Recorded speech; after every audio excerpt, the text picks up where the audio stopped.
El Reino Unido ya cuenta su séptimo primer ministro en 10 años. David Cameron, quien convocó el referendo del Brexit. Theresa May, quien negoció la salida del Reino Unido del bloque comunitario. Boris Johnson, que algunos dicen que permaneció más tiempo en el poder gracias a la pandemia.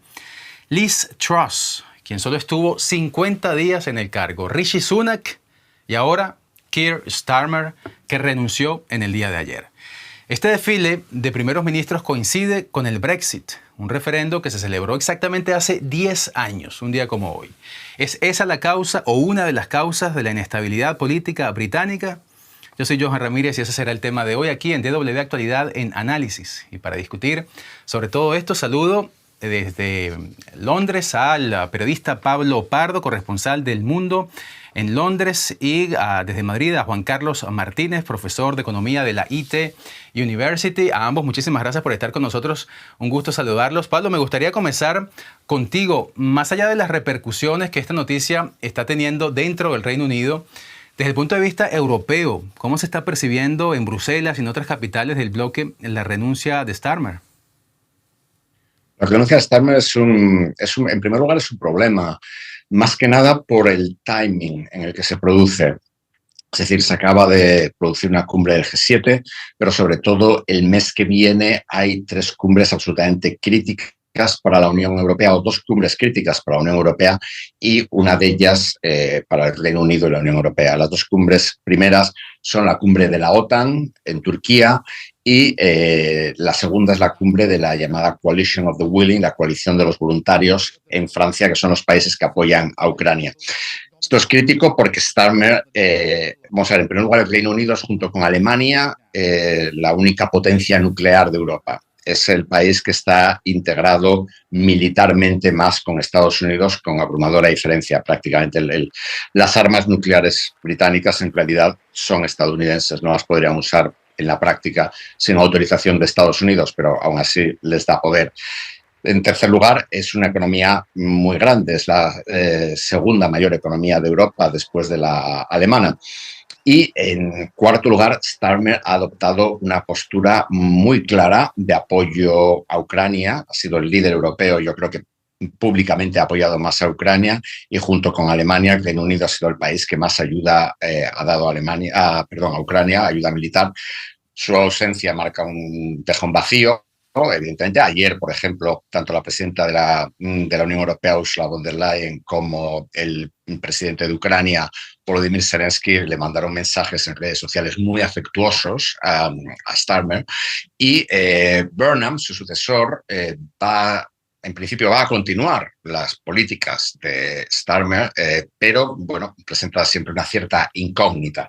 La tercera cumbre es la cumbre, digamos, del Reset, la segunda cumbre del Reset, digamos, las cumbres anuales que la Unión Europea y el Reino Unido celebran después de la salida del Reino Unido de la UE.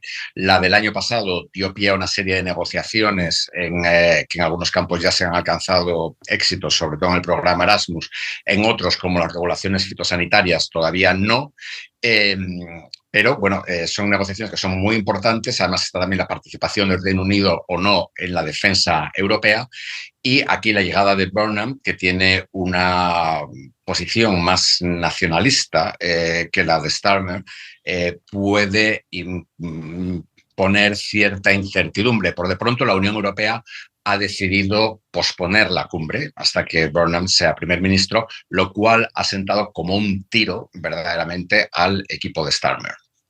Por lo que nos dices, entonces ocurre la renuncia de Starmer en un momento muy inoportuno en materia de geopolítica, sobre todo hablando de la Unión Europea, del bloque comunitario. Señor Martínez, ¿cómo podría afectar esta nueva crisis británica precisamente esa relación entre Reino Unido y Unión Europea?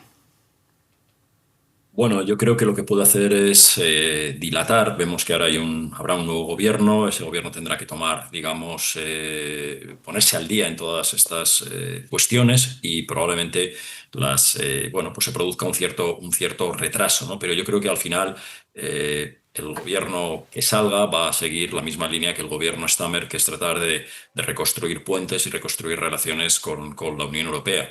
10 años después del referéndum, 6 años después de de la salida del Reino Unido, de la salida efectiva del Reino Unido de la Unión Europea, pues creo que hay un intento en vez de seguir alejándose, de volver a converger y de volver a tratar de que, si bien el Reino Unido fuera del Brexit, pues fuera de la Unión Europea, pues que haya ciertas cosas que se vayan mejorando, que se vayan alineando para tratar de tener una vecindad más cercana y sobre todo unas relaciones tanto comerciales como en todos los ámbitos mucho más integradas con el bloque comunitario.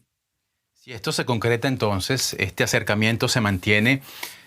Pablo, ¿qué podríamos esperar del compromiso británico con los socios europeos, lo que tú mencionabas antes, con Ucrania? ¿Se debería mantener el apoyo entonces que Londres ha venido ofreciendo a Kiev o habría cambios en ese sentido? Yo no creo que vaya a haber cambios. Vamos a ver, Burnham ha sido extraordinariamente vago en todo. Sus promesas electorales son muy, muy, muy vagas. Lo contrario que Starmer.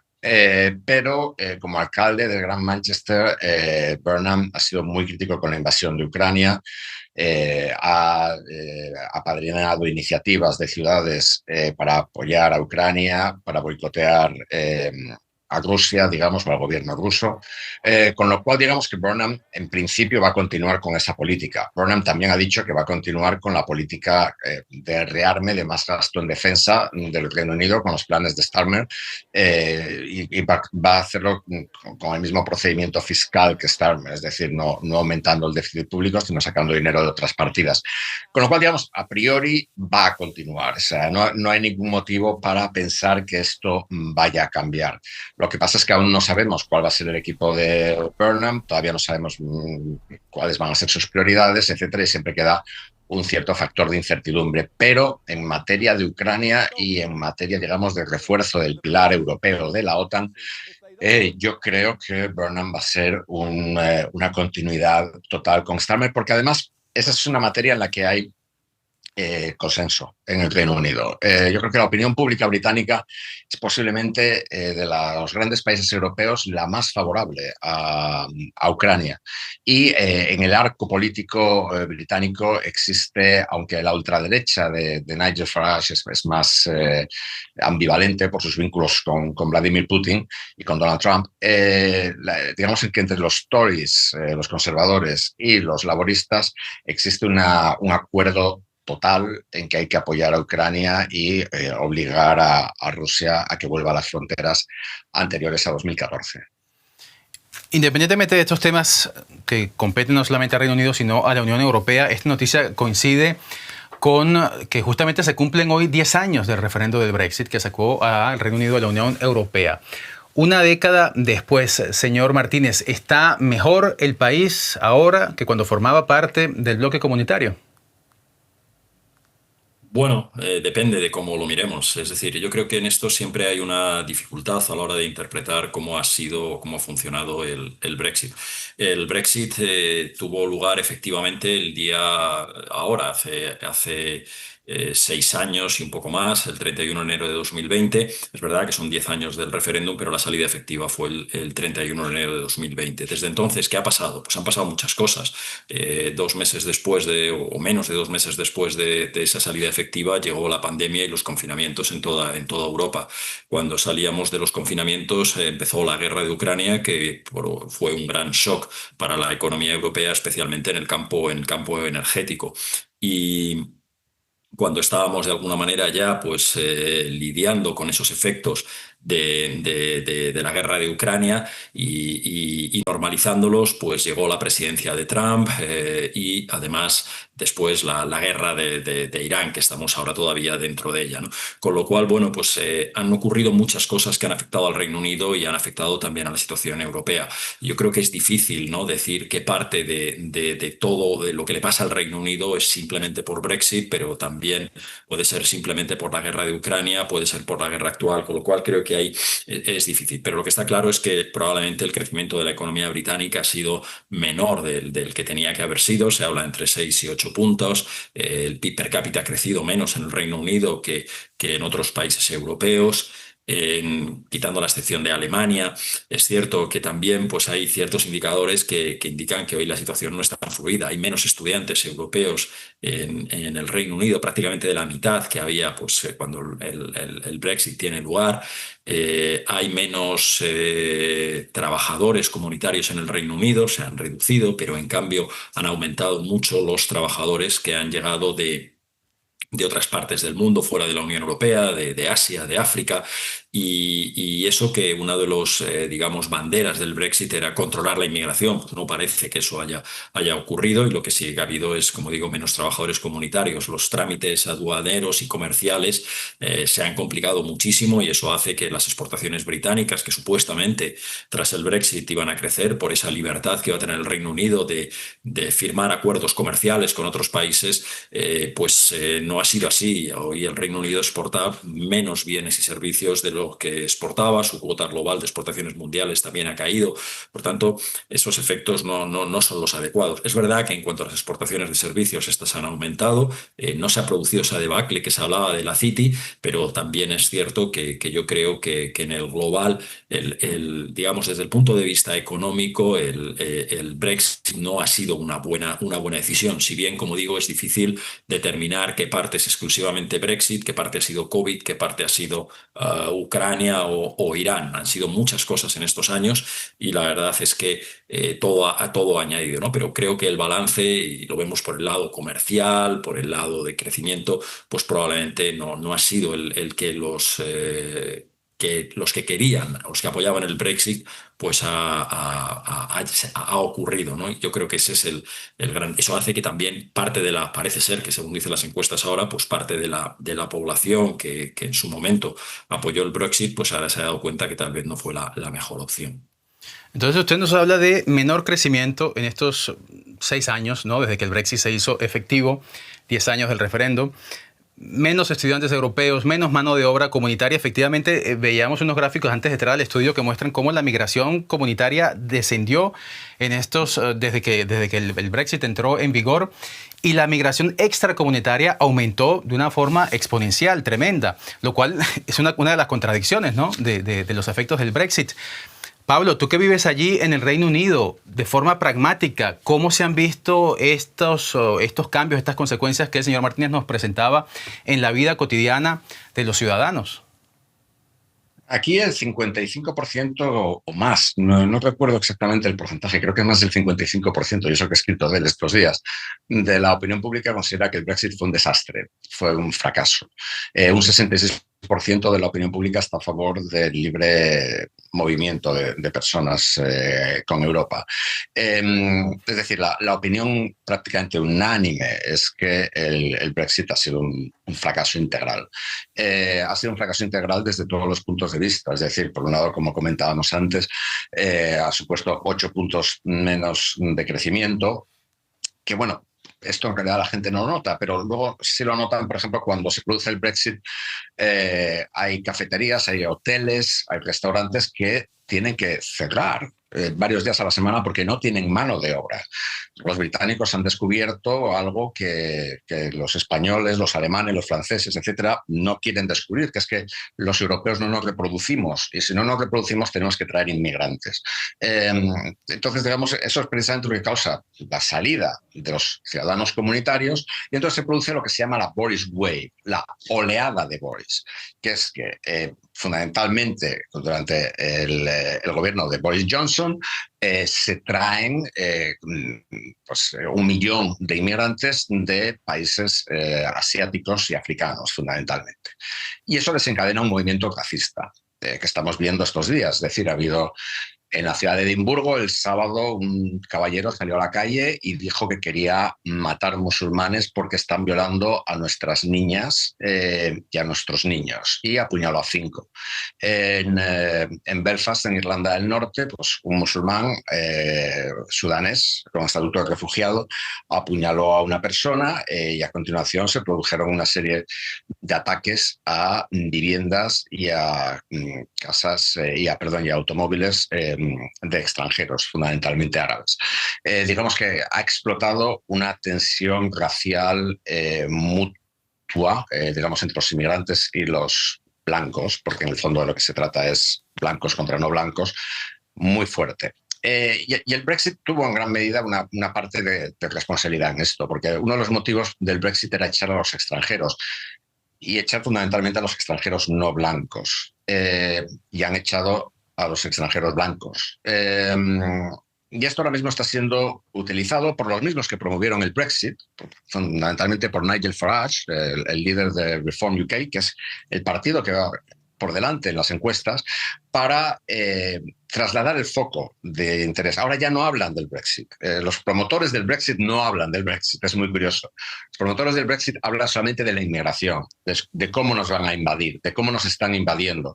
La semana pasada hubo un informe de un partido que es una escisión de Reform, que se llama Restore Britain, que tiene mucho apoyo de Elon Musk, diciendo que 250.000 mujeres, fundamentalmente británicas, al decir fundamentalmente británicas, están diciendo fundamentalmente blancas, han sido violadas por pakistaníes. Es un informe que no tiene ninguna base real, pero que ha recibido muchísimo apoyo, pues, por ejemplo, de Elon Musk en su red social X. Entonces, digamos que ha habido un envenenamiento feroz de la vida política. Y esto, por ejemplo, se nota en el hecho de que estamos en el 7º primer ministro después del Brexit. Los Tories no han sido, los Tories, que fueron bajo los que se produjo el Brexit, los conservadores, no han sido capaces de manejar el Brexit. Nunca han sido capaces de admitir que fue un error, nunca serán capaces de admitir que fue un error. Los laboristas están completamente divididos, las bases laboristas están a favor del Brexit todavía. Recordemos que Jeremy Corbyn era el líder laborista y estaba a favor del Brexit por motivos contrarios. Es decir, no porque fuera un nacionalista como Farage, sino porque Corbyn es un marxista clásico y opinaba que la Unión Europea era un invento capitalista. Y digamos que el resultado ha sido, en mi opinión, nefasto desde todos los puntos de vista. Pues tú lo has dicho, 7 primeros ministros en los últimos 10 años, desde que se celebró el referéndum del Brexit. Vamos a hacer un poquito de historia. Desde Margaret Thatcher, que asumió el poder en el 79, el Reino Unido tuvo 5 primeros ministros hasta 2016, cuando se produjo el Brexit. Es decir, en 5 años, es decir, 5 primeros ministros en 37 años. 5 en 37 años. Desde el Brexit, por el contrario, han pasado por Downing Street 6, ahora 7 primeros ministros en 10 años. Señor Martínez, ¿tiene que ver esta inestabilidad política en el Reino Unido con la salida del país de la Unión Europea? Bueno, probablemente tenga bastante que ver, ¿no? Se ha producido el Brexit, yo creo que fue algo que sacudió a la sociedad británica. No tanto por una forma, digamos, derechas, izquierdas, laboristas o conservadores, sino fue algo mucho más transversal, ¿no? Digamos, las grandes ciudades, especialmente Londres, votó por el Remain, mientras que el countryside votó por el Brexit, la gente de más edad votó por el Brexit, la gente más joven por el Remain, y dentro de las 4 naciones del Reino Unido, pues hubo 2, como fueron Irlanda del Norte y Escocia, que votaron por el Remain, frente a Gales y a Inglaterra, que votaban por el Brexit, ¿no? Con lo cual fue algo de que mostraba una fortísima división transversal en determinadas capas, ¿no? Yo creo que eso también se ha trasladado a la política británica, esa fuerte división que se originó en el Brexit, pues de alguna manera tiene esa continuidad en la política británica y en digamos, sus comportamientos electorales, ¿no? Y estamos viendo cómo, bueno, pues hay una gran inestabilidad.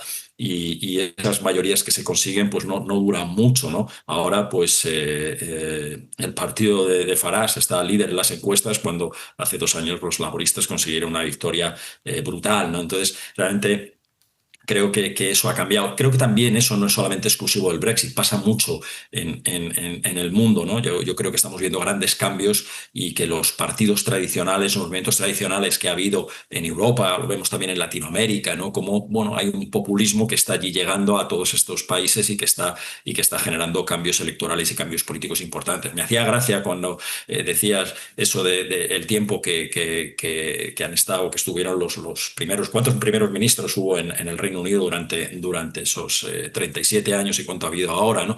Eso me recordaba mucho a la comparación que siempre ha habido entre Italia y Alemania, el número de cancilleres que ha tenido Alemania desde la final de la Segunda Guerra Mundial y el número de primeros ministros que ha tenido Italia, ¿no? Es brutal la diferencia. Bueno, yo creo que en esto el Reino Unido se está italianizando, ¿no? Y de ser más parecido a Alemania en ese sentido, pues ahora se parece más a Italia. Pero ojo, que ahora Italia tiene una estabilidad en estos últimos años de la cual no goza, una estabilidad política de la cual no goza el Reino Unido. Italia era un auténtico caos político y últimamente parece que se va enderezando, ¿no? Y el Reino Unido, que era un sitio bastante estable con esas mayorías, pues ahora está cogiendo el testigo de Italia y probablemente, pues desde ese punto de vista, es la nueva Italia de Europa, ¿no? Y no hablemos de otros países europeos como Francia, por ejemplo, que también han tenido un rosario de primeros ministros en los últimos años, también marcados por la estabilidad. Ya para terminar, te quisiera preguntar, Pablo, porque ya hemos hablado entonces de las consecuencias del Brexit en el Reino Unido y cómo está el país ahora a 10 años del referendo. Pongamos ahora la perspectiva en Europa. ¿Está hoy la Unión Europea en una mejor o peor situación, más fuerte o más débil que hace 10 años cuando los británicos decidieron abandonar el bloque comunitario? Hombre, evidentemente la ausencia del Reino Unido de la Unión Europea debilita a la Unión Europea. Por un lado la debilita porque pierde un centro financiero crítico, uno de los mayores del mundo, la City de Londres, pierde una economía pues, muy grande, pero también pierde desde luego las armas nucleares que comentábamos antes, pero también pierde yo creo que una parte importante ideológica, es decir, la Unión Europea ha estado tradicionalmente dominada por el eje franco-alemán y los británicos constituían una especie de cierto contrapeso en ese sentido, a veces coordinándose también con los países del centro y del este de Europa, con algunos de ellos. La salida de la Unión Europea pues, ha dejado, digamos, este contrapeso un tanto debilitado. Bien es verdad que ahora mismo parece que las relaciones entre el canciller Merz y el primer ministro francés Macron, el presidente francés Macron, no son las mejores del mundo, con lo cual ese eje también se ha debilitado. Pero evidentemente la Unión Europea ha pasado por una serie de retos fundamentales, el mayor de ellos, sin lugar a duda, la invasión de Ucrania. Ahora bien, yo creo que la Unión Europea ha demostrado su resiliencia, ha demostrado que es capaz, muy lentamente, pero capaz de ir mutualizando más y más cosas. Ahora mismo es los fondos de defensa, es la ayuda, el sostenimiento del esfuerzo militar de Ucrania, que lo está haciendo en solitario, sin ayuda prácticamente de Estados Unidos, y el Reino Unido ha perdido mucha influencia internacional. Imaginemos que el Reino Unido estuviera ahora mismo en la Unión Europea. Podría jugar un papel fundamental. Mover la Unión Europea, aprovechando además esta parálisis del eje franco-alemán, podría estar moviendo a la Unión Europea en la dirección de más libre mercado, que es una cosa que a los británicos les gusta más que el capitalismo renano franco-alemán. Podría estar moviéndolo más en la dirección de una defensa autónoma, de una defensa importante, de una más ayuda a Ucrania. Y todo eso el Reino Unido no lo puede hacer porque el Reino Unido está descubriendo, o no lo quieren descubrir todavía, pero que son demasiado pequeños en el mundo actual, que el imperio se ha acabado. Pues difícil situación la que atraviesa el Reino Unido, como decíamos al principio, algunos de ustedes lo mencionaban, un país en algún momento muy estable que en los últimos años se ha visto sacudido por crisis políticas que se siguen y que actualmente entonces lo hacen ver el séptimo primer ministro en 10 años. Lo discutíamos hoy con Pablo Pardo, corresponsal del Mundo desde Londres, y desde Madrid con Juan Carlos Martínez, profesor de Economía de la IE University. Ambos, muchísimas gracias por su análisis y por su tiempo, y a todos ustedes que nos han seguido, gracias por su compañía y su confianza. Ya saben que también nos pueden ver y escuchar como podcast en Amazon, Apple, Spotify y en cualquier otra plataforma donde escuchen podcast. Yo soy Johan Ramírez. Hasta la próxima.